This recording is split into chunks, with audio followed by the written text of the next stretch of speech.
It's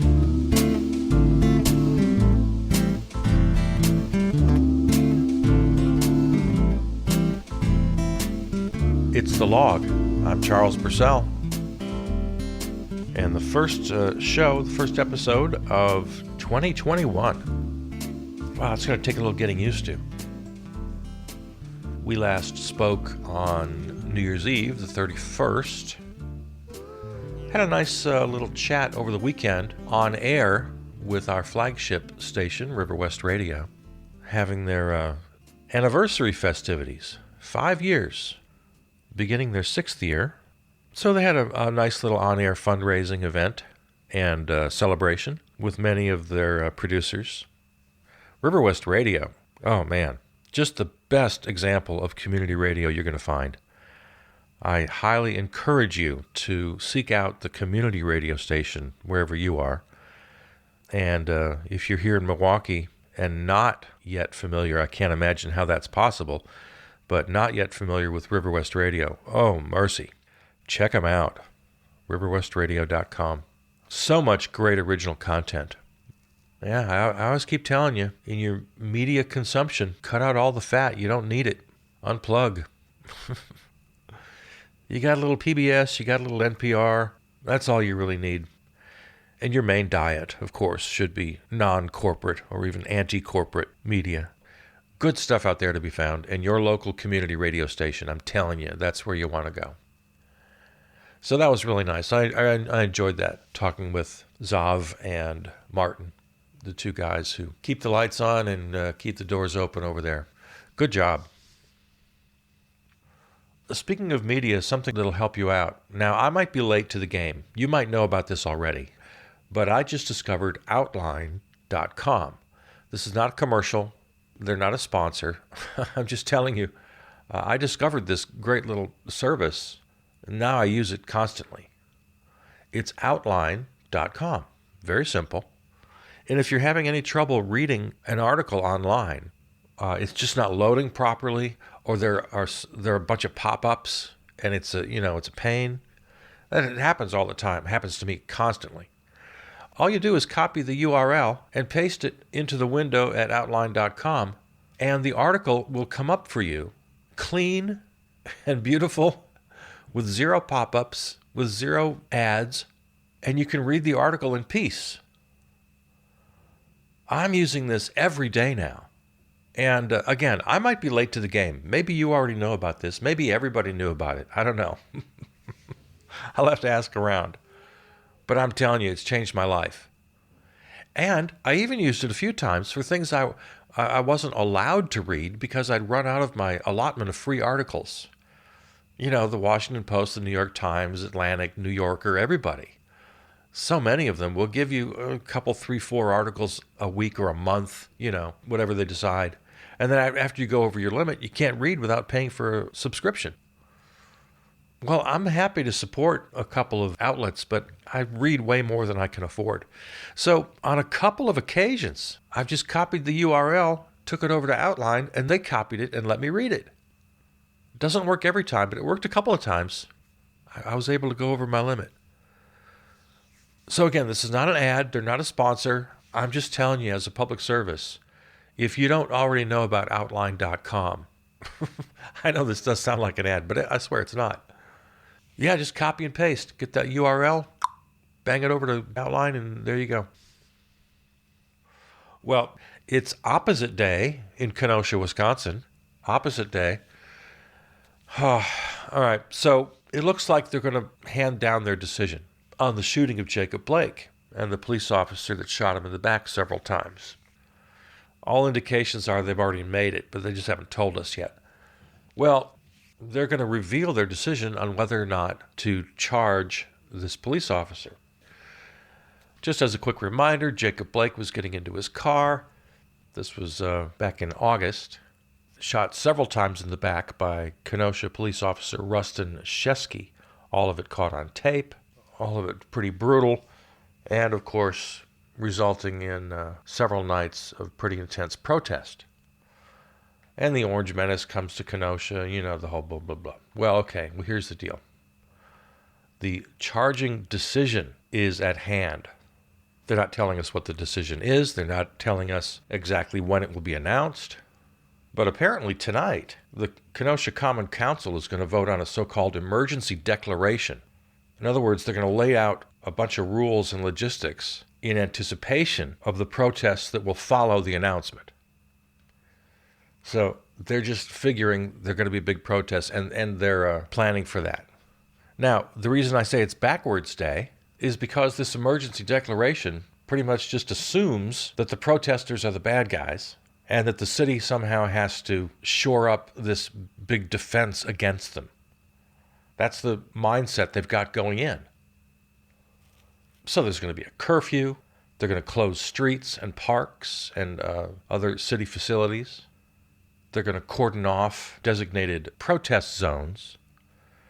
They're notifying businesses, putting them on alert. Now, see, all this is exactly backwards. If they're anticipating an announcement that are going to make people unhappy, well, then they should be preparing with the protesters. They should be reaching out to community leaders who would be leading these protests and say, look, here's what's coming down. We need to work with you. You have every right to protest. We don't know what the charging decision will be, but in anticipation, let's work together. You have every right to protest. We all want to prevent violence, looting. We certainly want to prevent the militia types and the white supremacists who come in here and take advantage and raise hell and start fires, which has been proven time and time again. The whole summer of protests, we have the data, we have the reporting. So authorities, city and county authorities, ought to be working with the protesters themselves. And instead of closing streets, opening streets. Plenty of opportunity, no repression. You have a legal right to protest. And let's make sure you have every opportunity. And our job is to protect you. Because that is their job. And it's time they recognize it. And it's time they say it out loud. And it's time they say it to the protesters. It's time they say it to the community. But no, it's opposite day. They're going in with this mindset that the protesters are the enemy and that the police are only working for property owners. They're the only people who deserve protection. Yeah, they got this backwards. So I guess sometime within the next 2 weeks, they're going to announce this charging decision. It's probably going to be bad news. And there's probably going to be protests. And if they were doing this right, they'd be talking with the protesters, not planning against them. Yeah, they're going to close streets. They're going to close parks. Yeah, that's smart. That's really smart. Okay, so it's backwards day in Kenosha tonight when the council votes on this. On a much lighter note, on an entirely lighter note, the highlight of my weekend was watching the MeTV network. Do you know about MeTV? It's a network with affiliates all over the country. And you know me, I don't pay for any television. I don't believe in it. It's one of the free channels you can get with your little digital antenna. Well, anyway, MeTV premiered a 3-hour cartoon block. They had a little kickoff show on, I guess, Friday night. And it's everything you remember. It's Tom and Jerry, it's Popeye, it's the whole Bugs Bunny crew, everybody, Daffy Duck and Yosemite Sam and just all of them. So it's every Saturday morning for 3 hours. I think local time here, it's 6 a.m. to 9 a.m. And the same thing every weekday. So it's a 3-hour block of cartoons. Oh, mercy. Are you kidding me? Free TV the way God intended.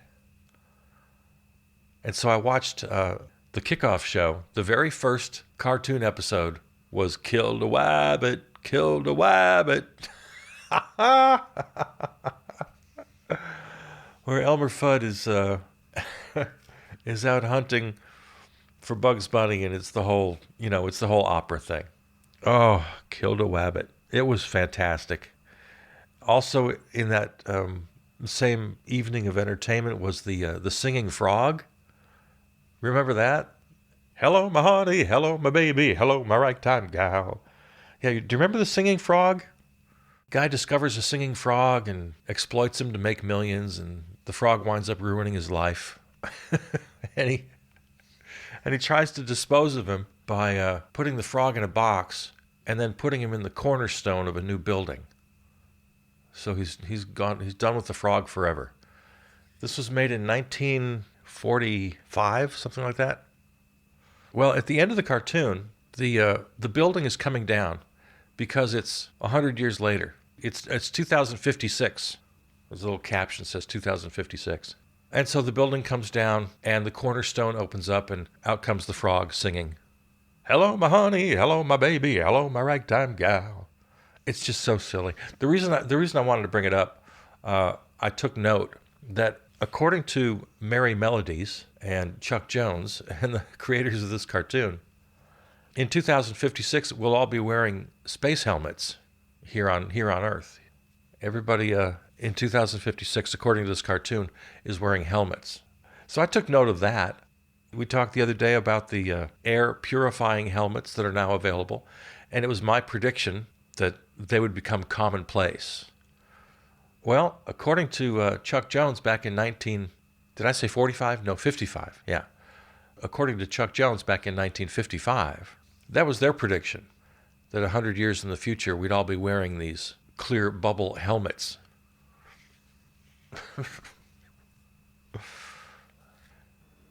Well, have I procrastinated long enough? Is our half hour over? I tried to tap dance so I wouldn't have to talk about this. All right. Well, we've been talking quite a lot about this little stretch of the calendar. Today is January 4th. We're kind of in the eye of this storm. Yesterday, the new Congress was sworn in. Nancy Pelosi was elected Speaker, as was expected. The hashtag Force the Vote movement garnered zero success. So the movement for the People's Party and those advocating for this idea were disappointed. A quick review, hashtag Force the Vote asked progressive members of Congress, they designated a list of 15, which included the Squad and others, asked them to withhold their vote for Nancy Pelosi unless and until she promised to hold a floor vote on Medicare for All. The idea being that, okay, numbers are tight, this progressive caucus has power, she needs your vote, so withhold it until you get that promise on this vitally important issue. Well, they didn't convince any of them. AOC and the Squad and all 15 of the progressives all cast their vote for Nancy Pelosi. So the MPP, Movement for People's Party, not happy. Not happy at all.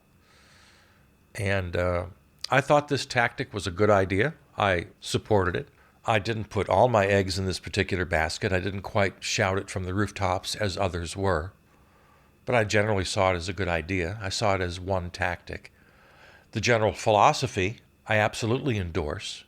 The Progressive Caucus in the Democratic Party ought to use their power, just like the Tea Partiers did in the very recent past when they literally took over the Republican Party, when they drove John Boehner out of his position as Speaker because he just couldn't handle them. They were just tired of the pussyfooting around. They were tired of the constant compromise. So there's the model. Progressive Democrats could do the very same thing.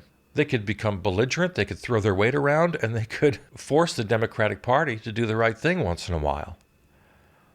But they didn't take them up on it this time. And Nancy got the votes she needed. And the Movement for People's Party is saying, okay, that was your chance. Now we commit to the new People's Party, and we commit to running candidates in the upcoming midterms.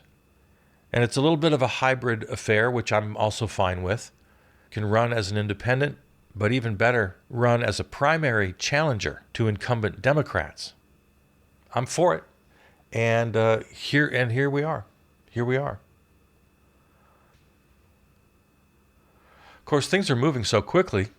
I mean, we really are traveling so fast down the road that in our rearview mirror is already disappearing the whole fight over stimulus checks, the $2,000 checks. It seems like old news already. Isn't it crazy how fast things move? Yeah, this was just happening. As the clocks ticked to midnight and we entered 2021, Bernie Sanders and a handful of others kept his fellow senators on the floor. They worked over the holiday weekend. He saw to it. In the end, of course, he lost, but he was fighting for us. Democrats gave up. They could have won if they'd wanted to, if they'd tried, but they didn't. So, seems like forever ago. It was only a couple of days. The fight for the $2,000 check failed. Didn't have to. The Democrats had only stood up. But no, their first allegiance is always, of course, to that military bill. They had to get that signed. And that, of course, was the only bullet in Bernie's gun. Nope, not going to vote to override the veto on military spending until we get those $2,000 checks. If the Democrats had hung tough, if they had Bernie's back, you'd be getting those $2,000 checks. But no, the Democrats gave up. So that's now behind us. And again, all the more reason to align yourself with the MPP, the Movement for the People's Party. Yeah, if you're not yet familiar, check them out. So with that behind us now, a new Congress was sworn in just yesterday. Always a couple of firsts every time a new Congress is sworn in. This time around, we have Mondaire Jones, first ever openly gay black man to serve in Congress. Richie Torres, first openly gay Afro-Latino member. Stephanie Bryce, first Iranian-American. And 3 Korean-American women in Congress for the first time. Democrat Marilyn Strickland, Republicans Young Kim and Michelle Steele. At 25 years old, the youngest person to serve in Congress in the modern era, Representative Madison Cawthorn, Republican of North Carolina. More women than ever, still only 118, which is sad, but at least we're going in the right direction, slowly. 89 Democrats, 29 Republicans. And then, in a weird first, 2 supporters of QAnon have been sworn in to the United States House of Representatives. How crazy is that? Marjorie Taylor Greene, Republican of Georgia. Lauren Boebert, Republican, Colorado. Both adherents to the QAnon conspiracy movement. Man, come on. And then, of course, I can't put it off any further. The big story that hit yesterday, of course, the audio tape of the Orange Menace talking with the Georgia Secretary of State. And by now, I'm sure you've heard this. If you haven't, mercy. Bellows at this guy and his chief counsel over the phone for about an hour. Just wants those votes from Georgia, wants them to turn it, recalculate. And it's just what you'd expect, just filled with lies and conspiracy theories, and he's threatening the guy's job, threatening to put him in jail. Of course, there have been a couple of fact checks of the call since we have the recording. I think the Washington Post first got hold of it, made it available to everybody. And it's just filled, as you'd expect, with ridiculous statements. It's pretty clear we won. We won very substantially. Of course, that's not true. Claiming that the Georgia count was incorrect, fraudulent. Of course it isn't. It wasn't. Claims about dead people voting. 5,000 dead people voted. Some of these conspiracy theories that he's picked up along the way, others are just numbers he's pulling directly out of his ass. This whole notion of hundreds of thousands of ballots being, quote, mysteriously dropped. None of it true. The shredding of ballots, it just goes on and on and on. So in a way, it's very unsurprising. It's things we've heard before. If it's unique at all, it's the fact that we have it on tape. We can hear it right out loud. To many, myself included, he's obviously breaking the law. Kyle Cheney of Politico writes this. Legal experts say the combination of Trump's request to, quote, find a specific number of votes, just enough to put him ahead of Biden, and his veiled reference to criminal liability for Raffensperger could violate federal and state statutes aimed at guarding against the solicitation of election fraud. The potential violations of state law are particularly notable, given that they would fall outside the reach of a potential pardon by Trump or his successor. Georgia state law includes 2 provisions that criminalize, quote, solicitation of election fraud and, quote, conspiracy to commit election fraud. Yeah, there's kind of no getting around it. It's right there for us all to hear. did he violate any federal law? Well, according to Michael R. Bromwich, former Department of Justice Inspector General, he tweeted this: unless there are portions of the tape that somehow negate criminal intent, the quote, "I just want to find 11,780 votes," and his threats against Raffensperger and his counsel violate U.S. Code 52, this federal statute criminalizes the procurement, casting, or tabulation of ballots that are known by the person to be materially false, fictitious, or fraudulent. Yeah, the Orange Menace pretty much openly threatens Raffensperger. At various points of the call, he's either pleading with him or begging or threatening or anything and everything his feeble little brain can come up with. So once again, we get back to this tired old question. Are the Democrats going to do anything about it? And forgive me if I'm not real optimistic about this. They make a lot of noise. As you can expect, the usual suspects: Kamala Harris, AOC, Adam Schiff. Ilhan Omar of the Squad tweeted, "This is clearly an impeachable offense, and I believe there's nothing under the law giving Trump immunity from criminal process and indictment for this conduct." Representative Val Demings, President Trump's constitutional crimes, his crimes against the American people and the nation, remain in progress. Yeah, he just gets up every day to do more crimes. That's what he does. That's his thing. That's basically his job description.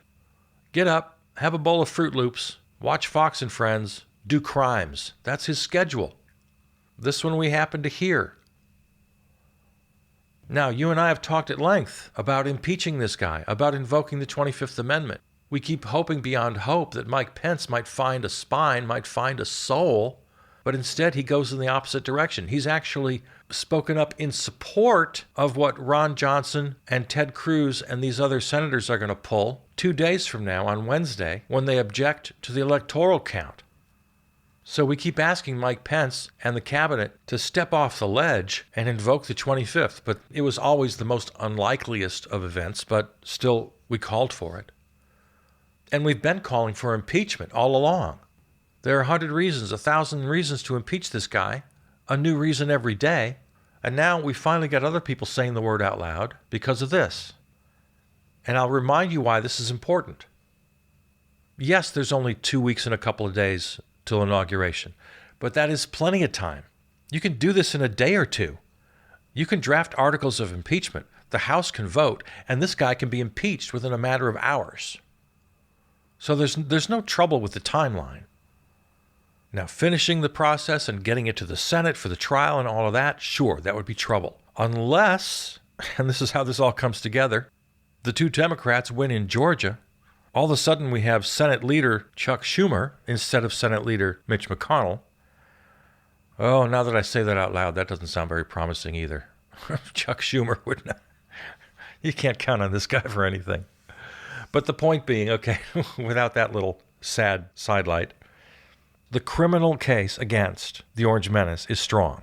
And the Senate trial can go forward after inauguration, after Joe Biden becomes president, because even though you can no longer remove the Orange Menace from office, the other penalty you can impose upon conviction is disqualification for ever running for office again. And how great would that be? If we could just sign and seal that little deal forever and ever. He can't run. He can't threaten to run. He can't use that threat to manipulate the Republican Party and its base. It changes the whole game. Absolutely impeach this guy. Absolutely. No question about it. Impeach him today. Get those articles of impeachment drawn up and do this thing. And depending on how things go in Georgia, you might damn well get a conviction.